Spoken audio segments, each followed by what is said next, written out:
Big one. Juventus against Inter Milan. It's a big one, but it's a big one that's going to be played in a very odd and weird atmosphere. And when you just think about just like the kind of atmosphere that this game is going to be played at, then your mind starts to think. Your mind starts to wonder as to how will that affect each team.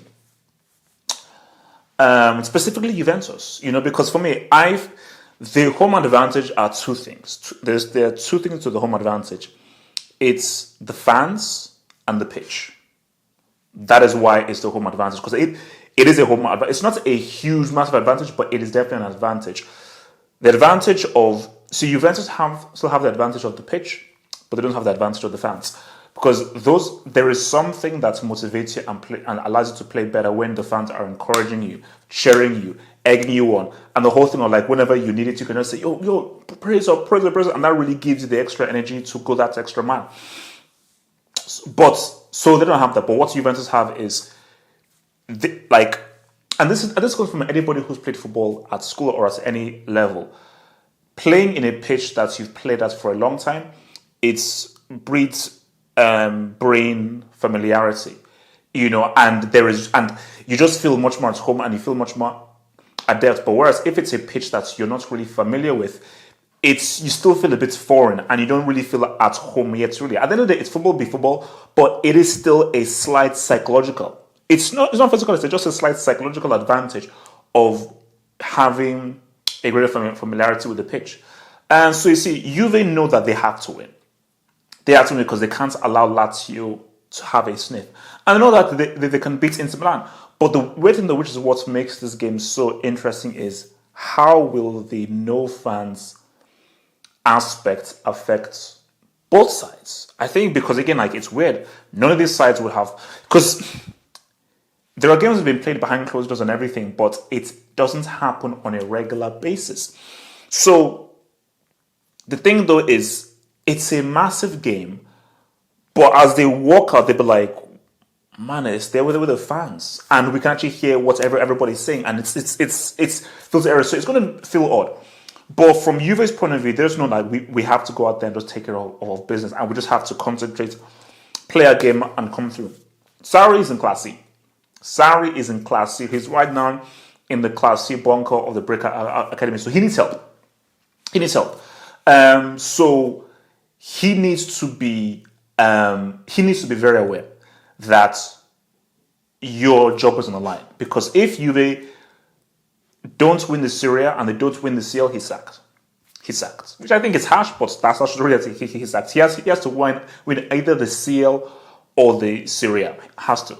But I think the main thing is that there just needs to be a rhythm. There needs to be a pattern. There needs to be somewhat of an identity. Have that identity and play for Cristiano. He is a goal scoring phenom. He is a goal scoring machine. He is extremely direct, and you know that the guy will always get himself in good position. So it's similar to what's happened at United and Real Madrid. Build a foundation for it to flourish. Let everybody play in their strongest roles. Dybala is not a striker. Sorry, you must be smoking grass if you put in your boy Dybala as a striker. Put him as a number 10. All right? It's simple, and the directive is Dybala, supply. Jojo's going to be key. So I don't know whether Jojo will be fit for this game or he's turning on woman in fitness, but I do think that Jojo is needed in this game, because that's security and that's the defensive stalwart is needed in this team. For Inter Milan, they will know that, look, man, what kind of advantage do we have from these guys not playing in front of their fans? How will this affect them mentally and psychologically? And I just think for Inter, it's about starting strongly, because they don't know that, look, man, we can beat these guys. We can't beat these guys. And I think they will know that, when you look at that first game, they will know that, well, there are things that we would have done better, and we're probably not ready for that game on a mental level, because this team is still new. It's still a new team coming through, and there are not those many trophies around in this team. Whereas these Juve guys, they know what it means to win. They know what it means to win trophies. And for instance, it's just about the combination of those two. The combination of those two, winning hard, winning those 50-50 tackles, trying to maintain somewhat of a controlling game in good long segments, and getting the ball to Lukaku and Lautaro Martinez in key areas. And Lukaku is going to be very key.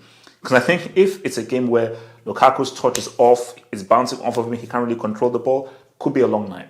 Could be a long night. But if he's focused, he's resolute, he understands what's popping off and everything, and he's really on his game, then maybe we can say what's up. Maybe perhaps some way we can actually say what's up.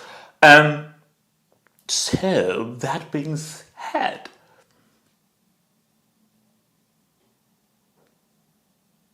when you want a prediction? 1-0 to Juventus. 1-0 to Juventus. I think it's going to be a tight game, but I still think Juve will edge out Inter Milan. I just think Juve will edge out Inter Milan and score the definitive goal. And it might be a Cristiano penalty. It might probably be like a late-ish kind of I'm going to go with 1-0 Cristiano penalty. And that happens. So yeah, Juve to win 1-0, and I think it will set it up for, it seems to be Juve and Lazio to duke it out for this Serie A Scudetto. Peace out, stay true, and I'm out. Become a Football Hut member and gain access to cool emojis on the live streams and get access to new YouTube content by clicking the join button here. And to view that new content, head over to the YouTube channel homepage and click on the community tab over here.